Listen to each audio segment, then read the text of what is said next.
was a failure of leadership not to know these things. And so I think it is good that you're accepting responsibility because no one else is. And there is a certain amount of culpability to the worst tragedy since 9/11, and I'm glad you're accepting this. Now my question is the U.S. involved with any procuring of weapons, transfer of weapons, buying, selling, anyhow transferring weapons to Turkey out of Libya? To Turkey? I will have to take that question for the record. Nobody's ever raised that with me. It's been in news reports that ships have been leaving from Libya and that they may have weapons. And what I'd like to know is the annex that was close by, were they involved with procuring, buying, selling, obtaining weapons? And were any of these weapons being transferred to other countries, any countries, Turkey included? Well, Senator, you'll have to direct that question to the agency that ran the annex.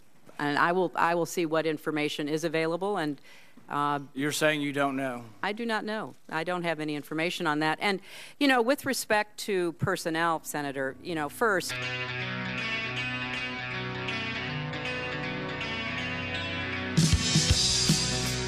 people have accused Ambassador Rice and the administration of, you know, misleading Americans. All men have secrets and there is mine. I can say, trying to be in the middle of this and understanding what was going on, nothing could be further from the truth. Was information developing? Was the situation fluid? Would we reach conclusions later that weren't reached initially? And I appreciate... Madam Secretary, do you disagree with me that a simple phone call to those evacuees to determine what happened wouldn't have ascertained immediately that there was no protest?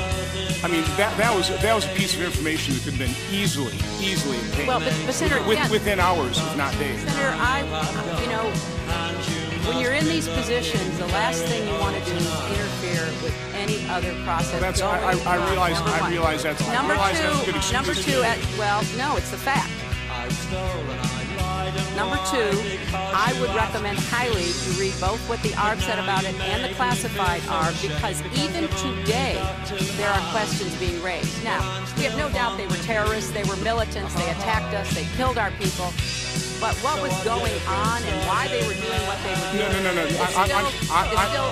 Again, we were misled that there was supposedly protests and then something sprang out of that, an assault sprang out of that. And that was easily ascertained that was not the fact. But the American people could have known that within days, and they didn't know that. With all due respect, the fact is we had 4 dead Americans. Was it because of a protest, or was it because of guys out for a walk one night and decided they'd go kill some Americans?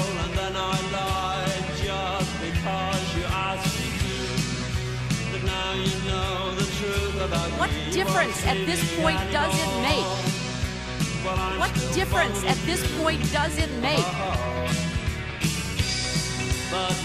What difference at this point does it make? It is our job to figure out what happened and do everything we can to prevent it from ever happening again, Senator.